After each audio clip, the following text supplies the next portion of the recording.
Hello, everyone, and welcome to the Lit Up Lightworker Podcast, empowering you with simple, practical, step-by-step spiritual tools and practices to follow your purpose and light up the world. You can access all episodes of the podcast on Apple Podcasts, Spotify, and all major podcast platforms. And be sure to subscribe to my YouTube channel for more videos and interviews all about finding and following your life purpose. My name's George Lizos. I'm a spiritual teacher, psychic healer, the #1 best-selling author of Be the Guru, Lightworkers Gotta Work, and Protect Your Light. And today I have with me Anjie Cho. Anjie Cho is the creator of holistic spaces, specifically focused on designing interiors and teaching Feng Shui and meditation. She's guided thousands of people to harmonize their living spaces through the ancient practice of Feng Shui. Anjie is a Feng Shui expert at the Spruce, co-founder of the Mindful Design Feng Shui School, co-host of the Holistic Spaces podcast, and owner of Anjie Cho Architect. She's the author of 2 books, Holistic Spaces and Mindful Homes. Anjie, welcome to the Lit Up Lightworker Podcast. Hi, George. It's so lovely to see your face again. It's so lovely to see you again. We've done some podcasts together in the past, and also you've been on my Instagram. We did an Instagram live, and I'm so excited you're back to talk about your new book. Before we get started, I want to hear a little bit about your journey with discovering Feng Shui and working with Feng Shui, and also the intention behind this new book. Sure. So just a little bit about my journey with Feng Shui was that I, even as a young child, I think I was always interested in Feng Shui because I knew on an intuitive level that if I changed things around in my childhood bedroom, that things in my life would change. So I was always moving my bed around and different posters, like rock bands and just like reorganizing my room almost like every few weeks. And so I saw from a very early age, it's very important to look at your space and that you have the power to transform your life when you move your space around. So, fast forward, I, went to university and I wanted to be an artist, but, my Asian parents told me, oh, you want to be an artist? That must mean that you'll be an architect, because that was the practical version of an artist. So I went into architecture, and then I had an epiphany during my Saturn return that, I was just really unhappy working in the corporate world and I needed to make some changes. So I came back to New York. I started studying yoga and meditation. And then that naturally led me to study Feng Shui. And then during the last recession, I actually, I lost my job and I couldn't find any work. So I decided to jump into this 3-year Feng Shui certification program that I studied in. And when I finally decided to pursue something that brought me joy and for no purpose, like I didn't want to become a Feng Shui expert or a Feng Shui consultant or do this for work, but it was just something that my heart wanted to do. All these opportunities opened up for me in life. And I never thought I would be, a writer of 2 books, have my own business, be teaching people Feng Shui. But because I followed my heart and did something that brought me joy, all these opportunities made themselves available to me. Yes. And I can attest to the power of Feng Shui because it was the first spiritual modality I ever practiced when I was around 15, 16 years old. And I'm like, I want to change my life. I went through a very dark period of my life. And I'm like, what do I do? And a Feng Shui book popped up. And I remember I had used it to manifest my first boyfriend at the time when I was 17 years old. And what I did, because I painted as well. So I got a canvas and I had my oil paints and I drew a heart and I made it like to symbolize love essentially. And I activated the love and relationships corner in my bedroom. I just hang it there. And behind it, I was dating that guy, had just come out of the closet. And that was the first guy I ever dated. And I just printed his picture and I stuck it behind the painting. And eventually I manifested like some kind of a very traumatic relationship. But long story short, we're still friends. He's one of my best friends. And I actually had him on my other podcast, my Can't Host podcast, talking about that relationship and our journey healing together. So it definitely turned out to be a very positive experience after 7 years of trauma. But still, it was it was my introduction to spirituality and manifestation in some way. So it's a very powerful modality, and I've always been very interested in it. And I know you trained in Black Hat Sect Feng Shui, which is a Western kind of Feng Shui, and the one that I also have a preference with. So it's extra special having you on the podcast today. So what is the intention behind Mindful Homes, your new book? Because you blend Feng Shui and mindfulness. Why this connection? So, you know, when I first started Feng Shui and I first started teaching, and when I wrote my first book, it was about a decade ago. And I felt very confident to give people tips. And that's when, you remember, like, the blogs were starting with all the listicles, like 10 ways to do this, 5 ways to do this, how to manifest this. And I just kind of went with that. And that's what I was good at, being very instructional and telling people like what to do, being bossy, giving them 5 ways to do something, right? Very Lee of you. Yeah. Yes. But what was happening also is I realized that when you start doing this work and moving things around, and just like you said, this was one of your first introductions to spiritual practice, it's pretty it's non-invasive Feng Shui, because you're like, okay, I'm going to move something in my environment, in my periphery, that's not going to go internal, but I want to see what happens. So it's pretty safe. And that's the way I think I approached Feng Shui too. But then after a few decades of practicing, I saw that what it was slowly starting to do is really go in deeper and open me up to being more vulnerable. And that went hand in hand with my meditation practice as well.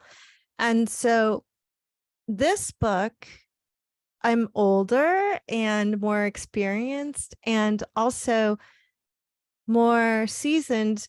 And I wanted to really redefine this definition of Feng Shui as, you know, based on what people think now. It's like, oh, I need to move something, I need to fix something.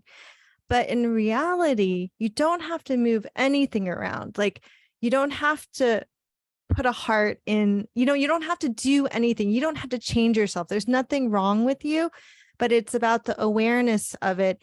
And that Feng Shui can really be a gateway into finding your heart and feeling your heart in tandem with actually seeing that artwork that you created, plus seeing that connection to see how that actually is your heart, and making that leap. So really trying to connect the invisible with the visible, and knowing that there are 2 sides of the same coin. So that's really what my book was about. It was about having gotten older, having had more experience, and also softening, and really having worked with a lot of people at this point, students, clients, friends, and seeing that, yes, Feng Shui is amazing when you move things around, but also, can you see how it changes things inside of you and shifts the invisible parts of you? Yeah, it's not just about moving stuff, but how does that make you feel, and how to match the exterior with the interior, which is what the spiritual practice in general is all about. And you also talk about qi in the book, which is a very popular catchphrase in Feng Shui circles and in spirituality in general. And we have good qi and bad qi, and we have yin qi and yang qi. Can you talk a little bit how we can understand qi in our houses and how we can use it in an intuitive, mindful way in our spaces? Yeah, well, you know, qi is really the most important thing when it comes to most healing modalities. So in yoga, it would be prana, and in Feng Shui or in Eastern traditions, it's qi, which is life force energy. And there's this philosophical kind of aspect of it where qi is like, you could think of qi as one, or like a seed of potential. And then when you plant the seed, it breaks open and becomes the seed plus the sprout. And so that's how it breaks up into yin and yang. And then how that can grow and bloom into a flower, which becomes like a 5-petal, it could be a 5-petal flower like the 5 elements, which then further expands into the 8 directions or the Bagua. So that's like one like philosophical way to look at it. But also, chi is something that is in our home and we can't see it, but it's there. Like, for instance, I study Japanese flower arranging, ikebana. And my teacher always says, we're not just arranging flowers, we're arranging the space. And so it's really like a different perspective. It's like it's the Eastern perspective is how do we work with the space first rather than the things. So when we can begin to acknowledge that the space around us is as important as the things that we put into it, and how the chi flows through our spaces, we can really start to benefit. And one really straightforward way of looking at how chi moves in our spaces is to notice how like uncomfortable we can be with space, right? Like we tend to always want to fill up space. Like a lot of clients say, well, what should I put on that wall? There's nothing there. And I'm like, well, it's okay that there's nothing there. Or, if there's like an empty feeling in our stomach, we want to fill it up with food. Or if there's an empty moment in a conversation, we want to fill it up with a word or with talking or chatter, right? So just like that in our homes, we can create moments of spaciousness, whether that means like allowing a wall to be empty, allowing a corner to have space around it, instead of just trying to fill everything up as tightly as possible. I love that perspective around chi. And you talked about the yin and the yang chi. And I love your analogy in the philosophical way that it's a sprout and the seed becoming a sprout, and then it expands into the 5 elements that have different types of energy. So what are the differences between yin energy and yang energy, and how do we balance them in the house? Mm-hmm. So yin and yang, well, they're really 2 sides of the same coin. So if you think of yin and yang, you may be familiar with the symbol of the yin yang symbol, right? So there's the black teardrop and the white teardrop. And so the black teardrop represents the yin energy, which is related to the moon, darkness, feminine principle, the hidden, the subtle, midnight, where the white teardrop is related to yang, which is sun, the action, high noon, visible masculine energy. And within the black, there's a little dot of white, and within the white, there's a little dot of black. And then besides that, that's like a 2-dimensional image. And I know you'll love this because you're an artist. It's not just a 2-dimensional image, it's actually like a 3-dimensional moving symbol that can dance, and the dots get bigger and smaller, and then teardrops get bigger and smaller, and it moves around. It's not a static, flat 2-dimensional thing. And this is yin and yang energy, and how it like can reflect in our homes in a very simple way is like, for instance, your bedroom is more of a yin space because you spend time sleeping there. It's more private, it's more hidden, and typically we like to see the bedroom further back away from the door, so it's more protected.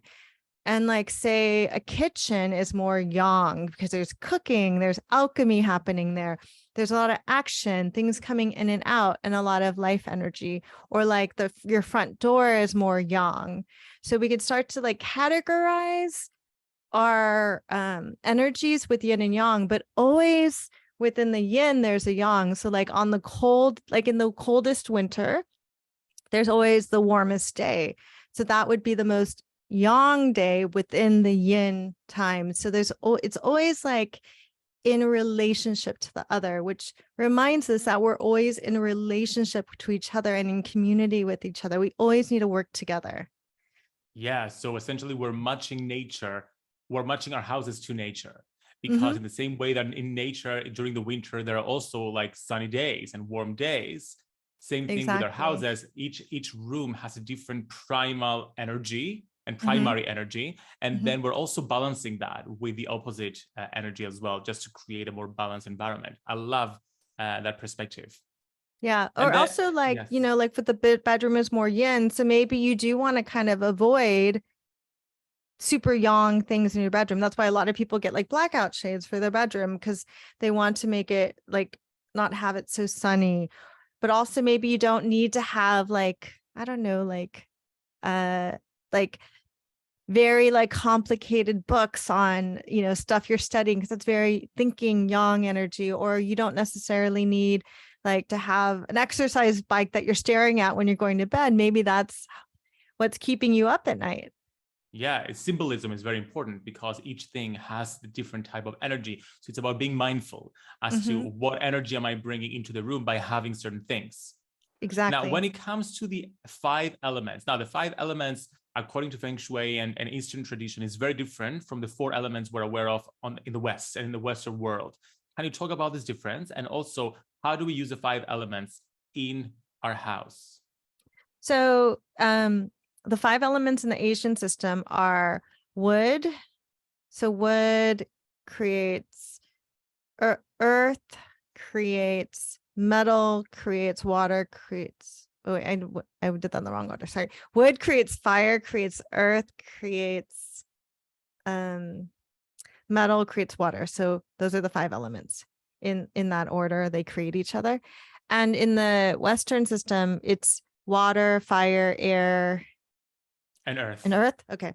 Yes. So there is some overlap, but they're different. And even also within, like, I study Tibetan Buddhism, there's also another set of 5 elements, which is a little bit different. Like, they don't have wood, they have space, and they have wind instead of wood.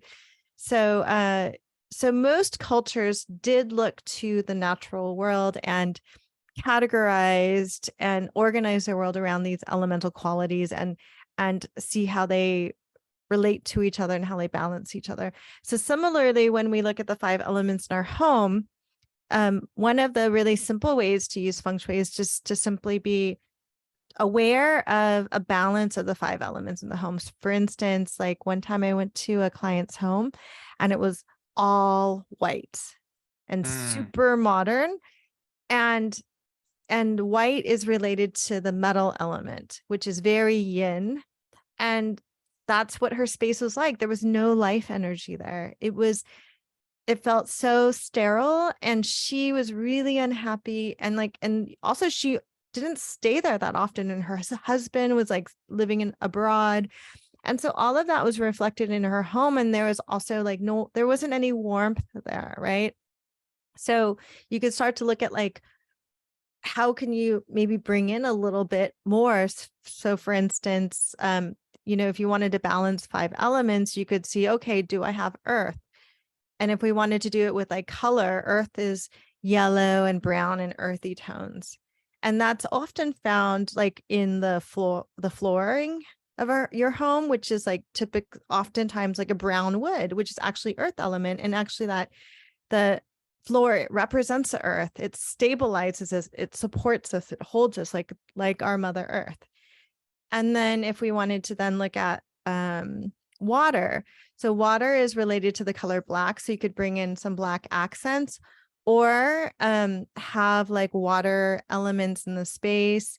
It could be something very literal, like a water fountain, but it could also be like creating, having a glass of water next to you at all times, or having undulating shapes, or like water inspired images, or living near water. Like, do you live near water? I live on an island, so generally the whole island has more water. Yes. Yeah. Okay. And I live like right next to the East River, so I live next to water too. Then like wood would be like, a lot of people now bring plants into their home. So plants, living green plants are wood element, but you can also use the colors blue and green. There's also fire, which can be like the lighting in your home, but it can also be a candle, or it could be the color red. And usually you want to use fire sparingly, because fire can like consume everything, right? And then tell that to a Leo, because I have like 5 candles burning at all times every single day. So funny is I just did a podcast. I don't know if you know her. You should meet her. Her name is Laura Chung. And she was saying how in her fire area of her Bagua, in her office, like she has a lot of plants there, but and this, but and also some of my students have been saying this, like they worked on their fame fire area with plants, but it's like too much, because like the wood, the plant feeds the fire, and one of them got like arrested, one of them got good, and then like they got lawsuits or cease and desist or sued or something. So it's like too much fame, too much visibility. I get sometimes. it. So what I'm realizing is that it's not just about bringing the actual elements into the house, but bringing colors and shapes that belong to those elements as well. Yes, because there's a lot of things that you can use in the toolbox, like metal can be a metal bell. It could be the sound of a metal bell. It could be the color white. It could be a circle, because a circle represents metal. It could be a metal object. So there's many different ways that you can manifest that elemental quality. And also one way is also to see if there's something, like if there's an element you want to support. Like you said, you're really attracted to fire. So you intuitively just surround yourself with fire, but also you're on an island that has a lot of water. So maybe that's another reason why you need that warmth of the fire and that inspiration around you all the time. And a candle's yin fire, actually. So it's very like small, and it's more soft. It's more soothing, right? Yeah. I wanted to ask you about water fountains, because when I was first starting out and I got into obsessed with Feng Shui, I sort of became the island's water fountain expert.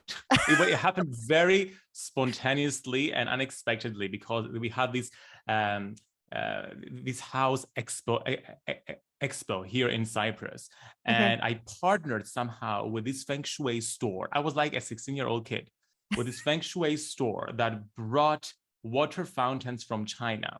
And because I knew so much, and I'm really good at like selling stuff because I'm very communicative and I speak, and I was very extroverted at the time. I was just hanging out at the store, just studying the little fountains. And then someone came in the store and wanted to buy something, and I sold something to them because out of my interest, I'm like, oh, by the way, you should try this because it has a symbol of the turtle and you can use this in this area of your house and you can manifest that. And then they hired me at the expo, and I spent like 3 days there just being a Feng Shui consultant for water fountains. And I was so obsessed with water fountains. At some point, I had 4 in my house. And by the way, that was when I was living with my parents still. So they didn't have a choice. They had to hear the water like flow all night long. And my mom would complain that she wanted to go to the loo all the time because there was water constantly flowing. So how can we use water fountains in a not so obsessive way to create stuff in our lives? How do we use water fountains? You're so funny, because I could totally see you doing that, because that's such your personality, right? So water is an interesting element. There's 2 aspects to water.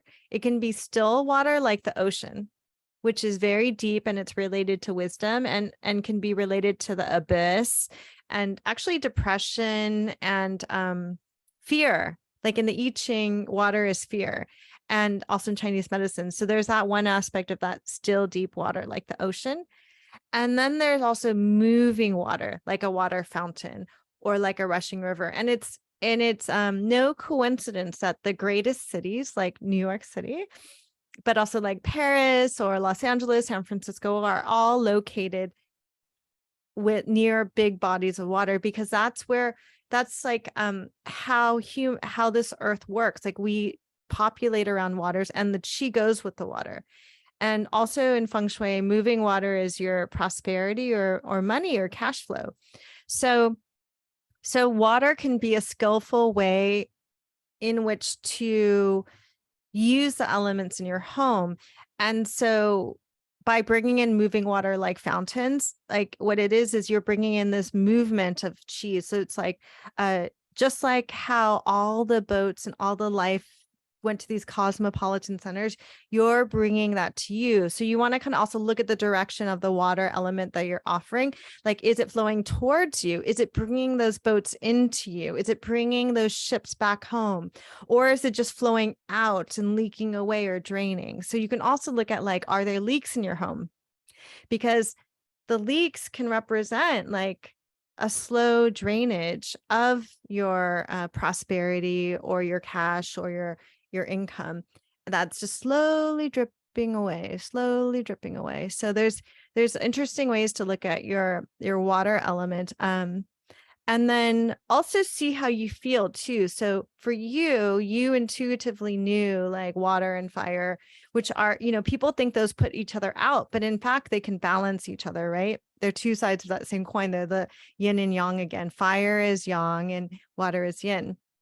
But also people can see like, does too much water does that feed me or does that drain me? Because some people have already too much water and that will it'll make them feel more drained. So you can also think about like, if you could go anywhere on vacation, like George, if you could go anywhere on vacation, where would you go on holiday? Oh my God, that is a great question. I'm really attracted to deserts. So I wouldn't go to an island because I live on an island. I would go to a desert. Maybe like Sedona? Like I would definitely go to Sedona, and I would definitely go to Dubai, for example. Mm-hmm. So it's interesting because you're really balancing that fire and that water because you're surrounded by water, but you really do need that warmth of that fire. I love it. Yeah. See, for me, I would go to Maine and be around the water. I love being around the water, and I've always lived near water. I've lived in Los Angeles, California, Los Angeles, San Francisco, and New York. I always want to be living near big bodies of water. So for me, that really nourishes me. So yeah. Mm-hmm. So basically knowing what you like and being, again, it's all about mindfulness, like being mindful of what's going on within you and what you're attracted to helps you balance your space. And it changes too. It changes all the time because in my present apartment that I am right now, I don't have any water features. I don't have any fountains. And I felt the need of water in here because, as you've realized, I have a lot of fire elements. So I brought a waterfall painting and I put it in the career area of my house next to my door, essentially. And I felt that brought a lot of like flow energy in there because we can do these with paintings as well, right? Yes, it's exactly.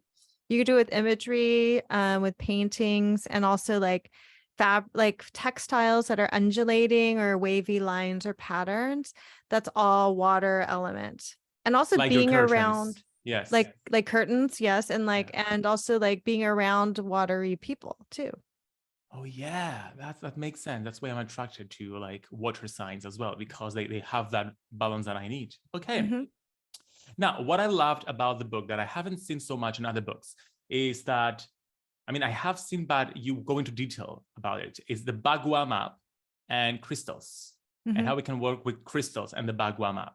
So the Bagua map is basically a framework of the house, and you superimpose it on the house, and it shows you the different areas of the house, like love and relationships, career, fame, etc. And then you can activate those specific corners. And there is a Chinese Bagua map that works with directions, and there is a Western Bagua map that you use mostly, that it's based on the front door of the house. Can you talk a little bit about how we can use crystals to activate the Bagua areas? Yeah, and just to clarify, it's the same Bagua map. Yes. For all the schools of feng shui, I think there might be some new ones that I don't know about, but generally, for the most part, it's all the same Bagua map. It's how you orient it that's different.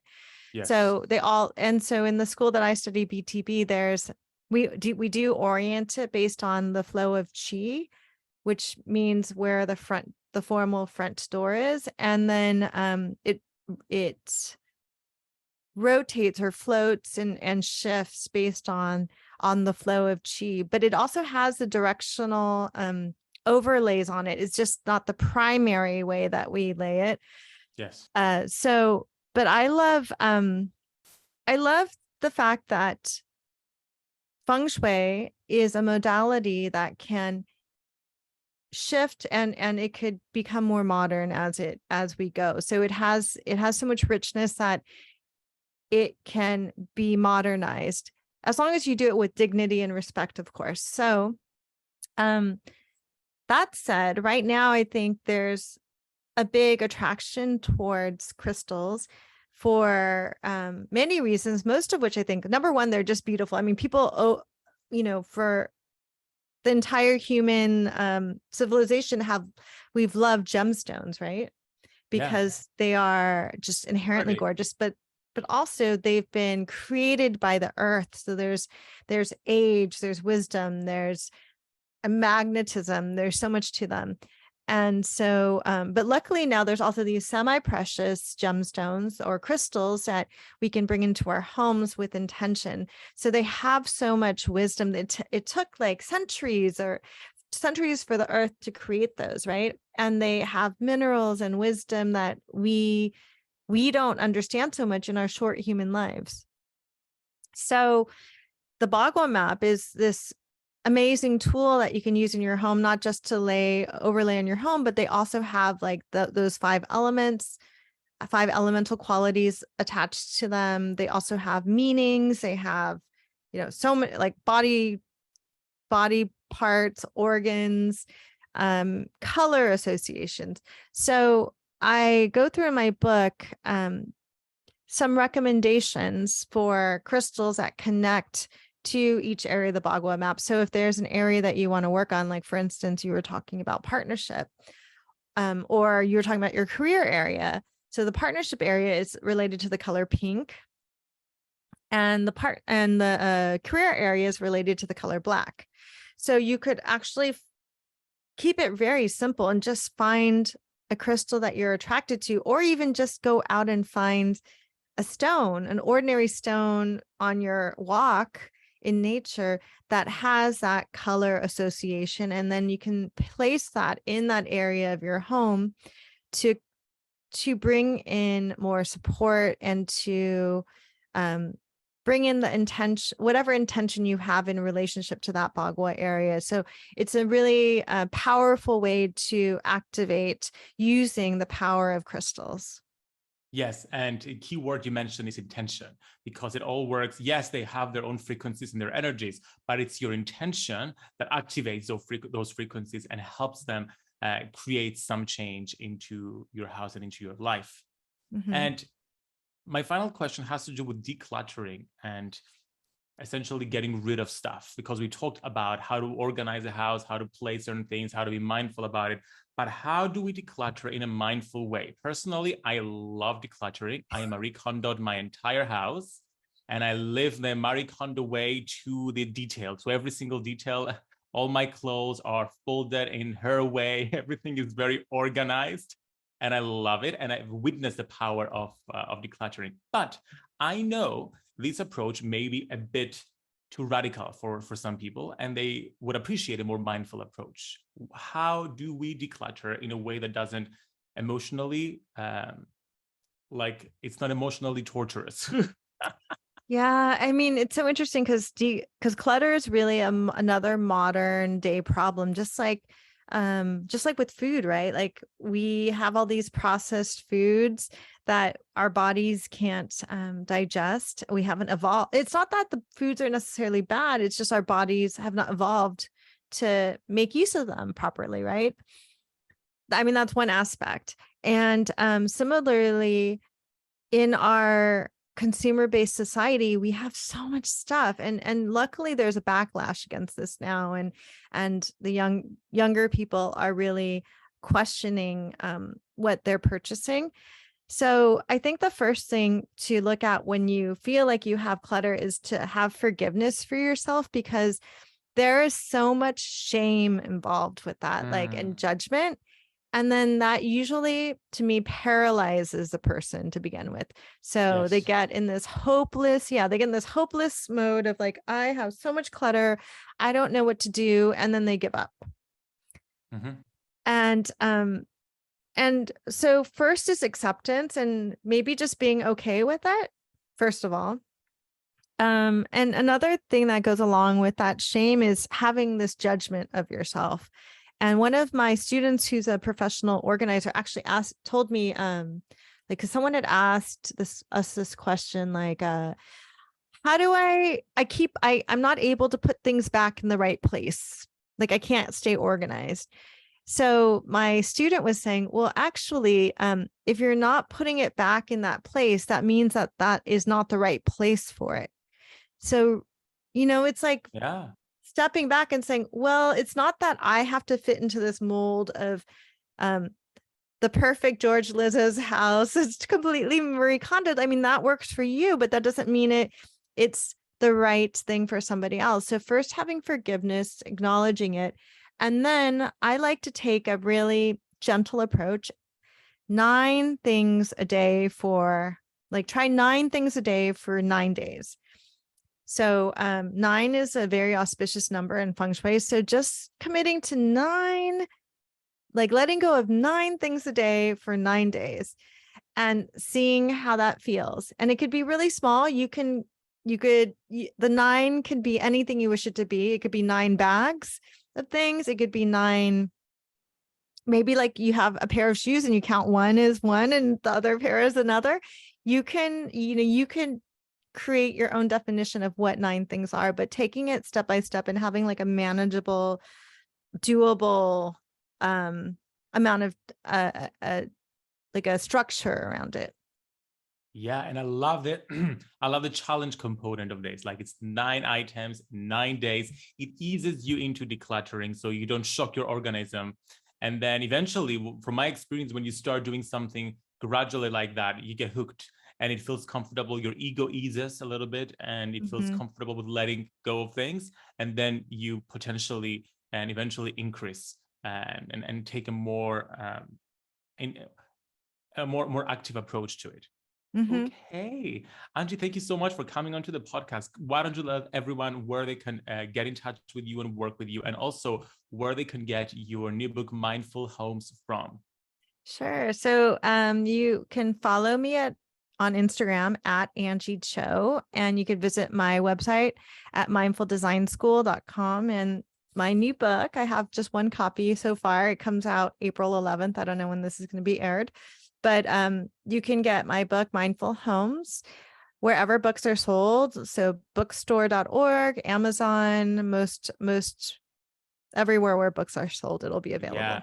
And it's so beautiful. It has so many beautiful pictures in there as well, which makes it so appealing. It's like a beautiful coffee book, but also very practical. So thank you so much for coming on to the podcast. Thank you.